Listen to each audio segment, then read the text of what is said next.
अभिवादन स्वीकार कीजिए ब्रजेश मिश्रा का और आप देखना शुरू कर चुके हैं द डिबेट। बहनों भाइयों, वैसे तो उत्तर प्रदेश में पौने 2 साल के बाद असेंबली इलेक्शन होना है, लेकिन यहाँ पॉलिटिकल फील्डिंग अभी से सेट होना शुरू हो गई है। अखिलेश यादव ने ऐलान किया है कि वो कांग्रेस के साथ ही चुनाव लड़ेंगे और पीडीए उनका प्रमुख एजेंडा होगा। भारतीय जनता पार्टी ने भी अपनी पूरी तैयारी कर ली है और आजकल मायावती सबसे अधिक समाजवादी पार्टी से नाराज़ हैं और आजकल अपनी पार्टी के कसबल भी वो थोड़ा टाइट कर रही हैं। हम समग्रता के साथ चर्चा करेंगे कि ये जो पीडीए का मुद्दा है, एनडीए ने जो मुद्दा उठाया है, इन मुद्दों पे कौन किसके साथ रहेगा, क्या गठबंधन होगा या भ्रम की स्थिति बनी रहेगी, अन्य दलों में क्या कुछ चल रहा है, आज पूरी चर्चा इसी विषय पे। बहनों भाइयों, अखिलेश यादव ने ऐलान कर दिया है कि 2027 का असेंबली इलेक्शन उनकी पार्टी कांग्रेस के साथ चुनाव लड़ेगी। तो अलायंस को लेकर एक जो भ्रम की स्थिति बनी थी और पिछले दिनों जिस प्रकार की असहज स्थिति कांग्रेस और समाजवादी पार्टी के बीच थी, उसमें अखिलेश यादव की स्टेटमेंट के बाद अब प्रतीत हो रहा है कि ये मिलकर चुनाव लड़ेंगे। उधर बहुजन समाज पार्टी भी तैयारी कर रही है और बीजेपी तो अपना एनडीए के साथ खड़ी ही है। तो क्या 2027 में समाजवादी पार्टी और कांग्रेस मिलकर बीजेपी का मुकाबला कर पाएंगे पीडीए नामक अस्त्र के साथ, या फिर 2017 और 2022 जैसी स्थिति में ही पहुंचेंगे? और उस पर भी महत्वपूर्ण भूमिका मायावती निभाएंगी। वैसे उनके पास विधायक भले कम हो, लेकिन जो उनके पास वोट प्रतिशत है, तकरीबन 9-10% का वोट इस वक्त उनके पास जो बचा हुआ है, वो एक बहुत महत्वपूर्ण भूमिका निभा सकता है।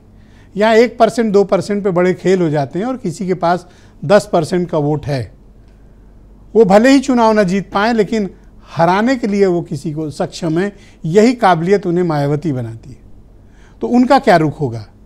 इन दिनों मायावती के आप स्टेटमेंट अगर देखें तो प्रतिदिन तकरीबन एक ट्विटर पे 1 या 2 स्टेटमेंट आते हैं और आजकल वो समाजवादी पार्टी से बेहद नाराज़ हैं और उनकी नाराज़गी का कारण भी दरअसल 2024 के परिणाम।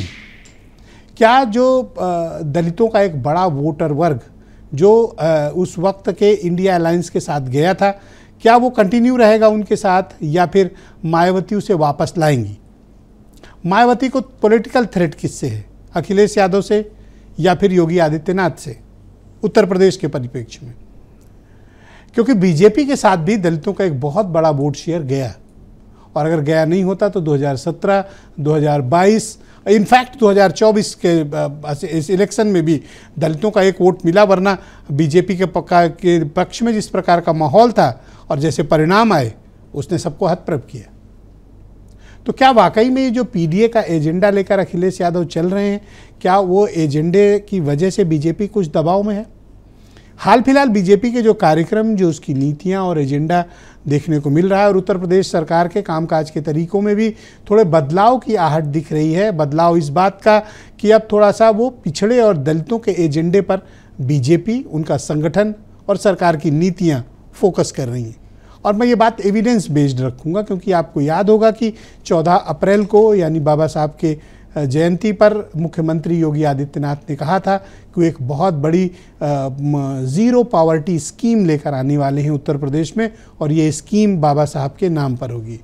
उसके बाद कुछ पोस्टिंग्स भी हुई, उसमें भी पिछड़ा और दलित वर्ग को काफ़ी तवज्जो दी गई। इससे ऐसा प्रतीत होता है कि जो पीडीए का एजेंडा लेकर अखिलेश यादव के नेतृत्व में उनका अलायंस बढ़ा, इसकी वजह से बीजेपी भी अपनी नीति और रीति में परिवर्तन करने को मजबूर हुई है। अभी भारतीय जनता पार्टी को उत्तर प्रदेश यूनिट का अध्यक्ष मिलना बाकी है और जिस प्रकार की मीडिया की खबरें आ रही हैं, जिस तरह के संगठन की चर्चाएं हैं, जिस प्रकार का परम्यूटेशन कॉम्बिनेशन है, ऐसा प्रतीत होता है कि भारतीय जनता पार्टी पिछड़े और दलितों के हाथ में संगठन का नेतृत्व देना ही पड़ेगा और उसके पास विकल्प कम है।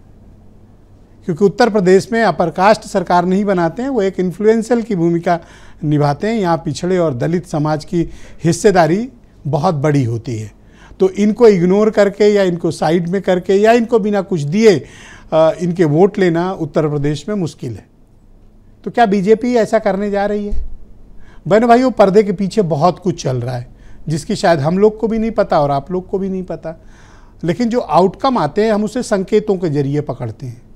तो जो संकेत हमें मिलते हैं वो बताते हैं कि अपोजिशन का तो फुल टाइम 100% एजेंडा पिछड़ा और दलित है। अब बीजेपी के एजेंडे में भी उसको बड़ी प्राथमिकता मिल रही है।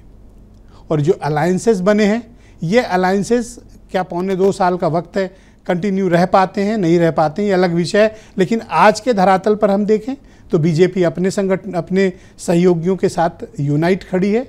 और कांग्रेस समाजवादी पार्टी का जो अलायंस था, अब चूंकि अखिलेश यादव ने कह दिया इसलिए अब उस पर कोई शक नहीं बनता कि इनके बीच कोई असहजता होगी। लेकिन कांग्रेस और समाजवादी पार्टी का इतिहास भी कुछ उससे जुड़ा हुआ है। तो मैं चाहता हूं कि आप कुछ स्टेटमेंट सुन लें, फिर आज की परिचर्चा को हम आगे बढ़ाएंगे।